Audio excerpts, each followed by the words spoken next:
प्रेरणास्पद कथाएं YouTube channel पर मैं धनंजय जैन आप सभी का हार्दिक स्वागत करता हूं। दोस्तों, जैसी दृष्टि वैसी सृष्टि, यह कहावत अक्षरशः सत्य है। हमारा देखने का नजरिया जैसा होता है तद्रूप में हमको सामने वाला व्यक्ति या वस्तु दृष्टिगोचर होती है। जैसे नारी एक ही है, पर उसके पति के लिए वो पत्नी है, बेटे के लिए वो एक माँ है, सासू के लिए वो एक बहू है, देवर के लिए भाभी है। नारी एक ही है, पर उसके रूप जैसी जैसी जिसकी दृष्टि है तद्रूप उसका आंकन होता है, अवलोकन होता है। ठीक इसी तरह गुण दृष्टि, दोष दृष्टि, देखने का नजरिया अच्छा है या बुरा है, यह व्यक्ति की सोच के ऊपर निर्भर करता है। छोटी सी कहानी आज बताऊं कि हमारी दृष्टि, हमारी सोच कैसी होनी चाहिए। दो मित्र थे और पड़ोस में ही रहते थे, पर जैसे ही उनका विवाह होता है, मित्रता के अंदर थोड़ी थोड़ी दरार सी खड़ी होने लगती है, क्योंकि दोनों की पत्नियां विचित्र स्वभाव की थीं। जिसके पास अपार पैसा था, एक धनवान मित्र था तो एक गरीब था। पैसे का पारावार नहीं था उसके पास, पर उसकी पत्नी कहती कि तुम ऐसे दोस्त के साथ मत रहो। हमारी दोस्ती तो हम उम्र के लोगों के साथ साथ हमारे साथ साथ जो उठने बैठने के लायक ही रखते हो, ऐसे लोगों के साथ होनी चाहिए दोस्ती। कहां तुम और कहां है, कहां राजा भोज और कहां गंगू तेली वाली बात है। वो जहर सा भरने लगती अपने विचारों के माध्यम से।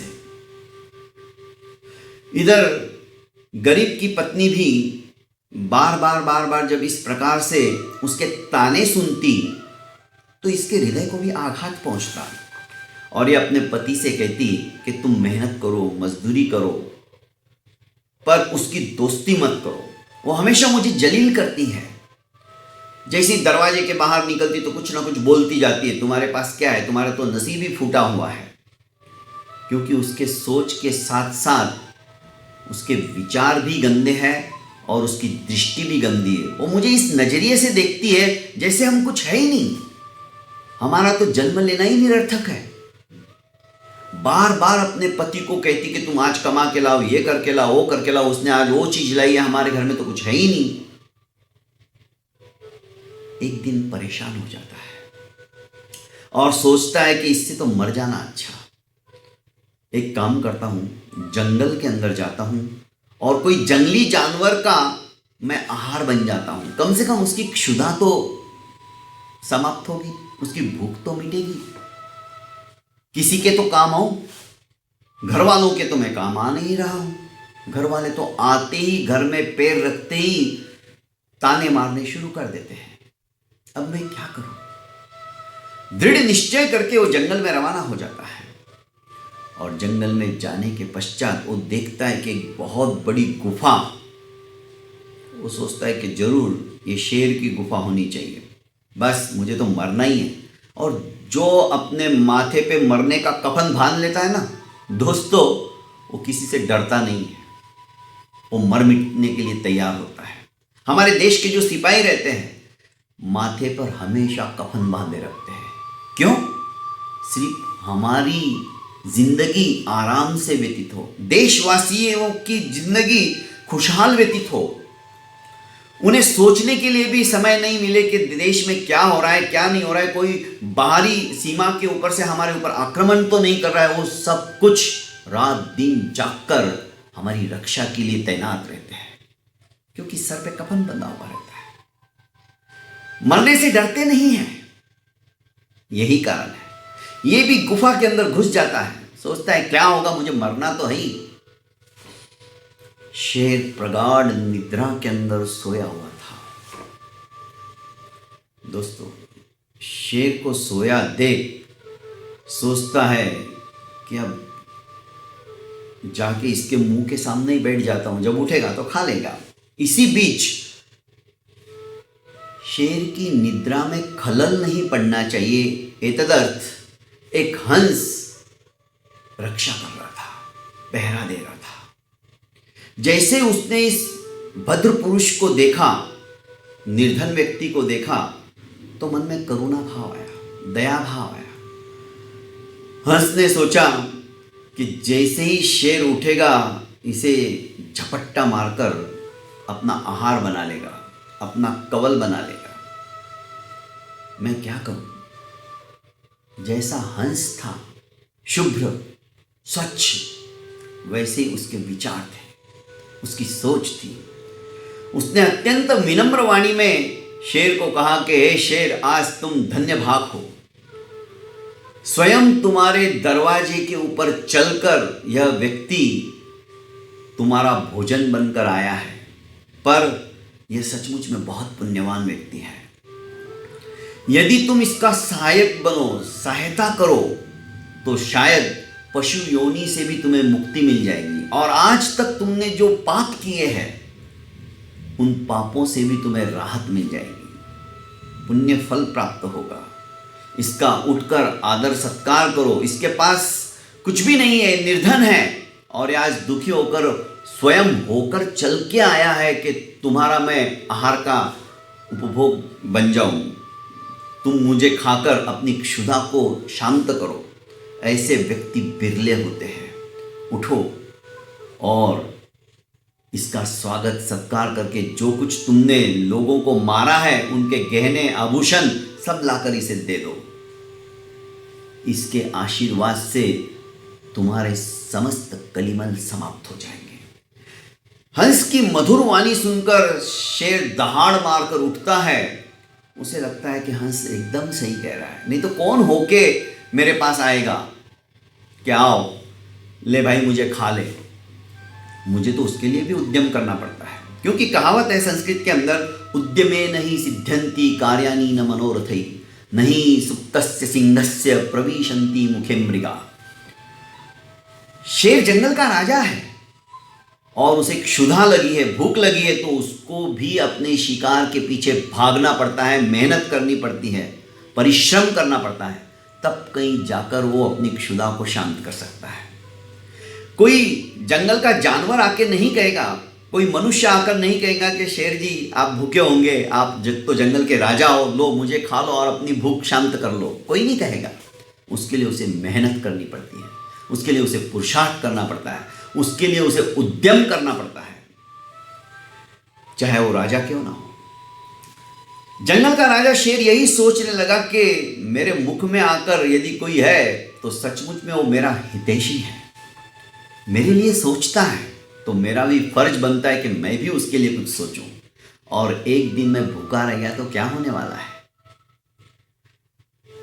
जिन जिन लोगों को उसने अपना भक्षण बनाया था, उनके जो गहने थे वो सब लेके आया और उस निर्धन व्यक्ति के सामने रख दिया और कहा कि आज मेरे धन्य भाग्य है, आप ये सब लेकर चले जाइए।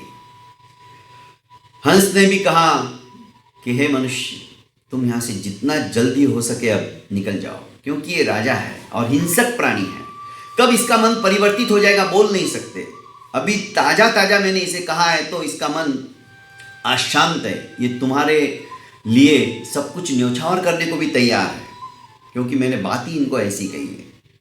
यह इशारा समझ गया और सारे गहने उठाकर अपने घर आया। घर आकर उसने अपनी पत्नी को सब कुछ बताया। पत्नी ने भी दरवाजे पर जाकर पड़ोसन से कहा कि देखो, हमारे भाग्य भी अब समाये हो गए हैं, अब तुम हमारे आगे कुछ नहीं हो, क्योंकि अरबों खरबों की दौलत ये लेके आ गया था, हीरे मानक मोती स्वर्णाभूषण। पत्नी लालची थी पड़ोसन।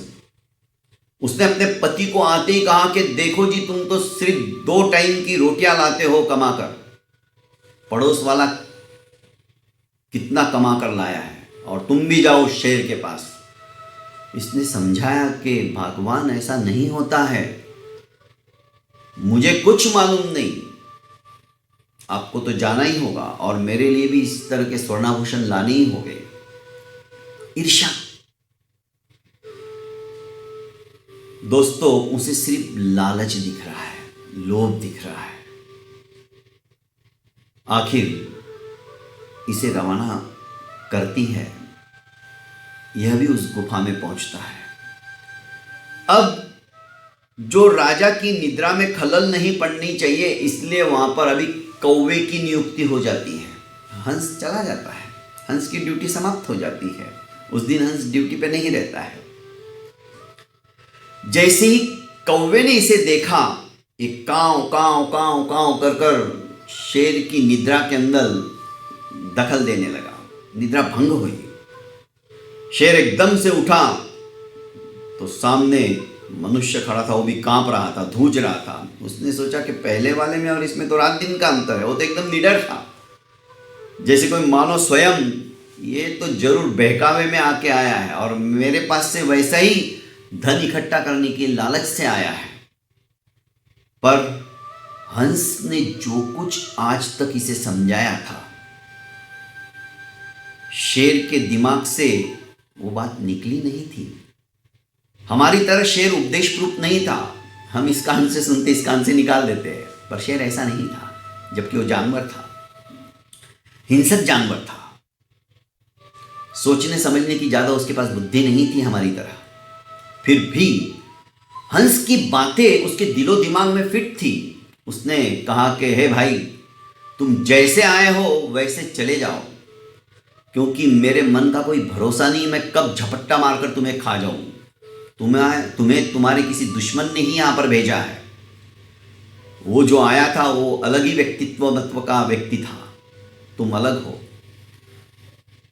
और एक कौवा, इसकी तो आदत ही है, इसके मन में तो आया कि मैं कब तुम्हारा शिकार करूं और बचे खुची हड्डियों को ये चूसता रहे, खाता रहे, मांस नोचता रहे। ये सिर्फ अपना उदर पोषण करने के लिए कांव कांव करके मेरी निद्रा के अंदर भी खलल डाल रहा है।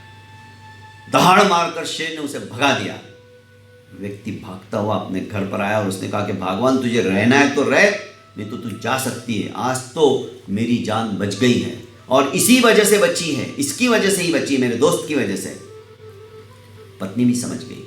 कहने का अभिप्राय है दोस्तों, जैसी हमारी दृष्टि रहती है वैसी हमें सृष्टि नजर आती है।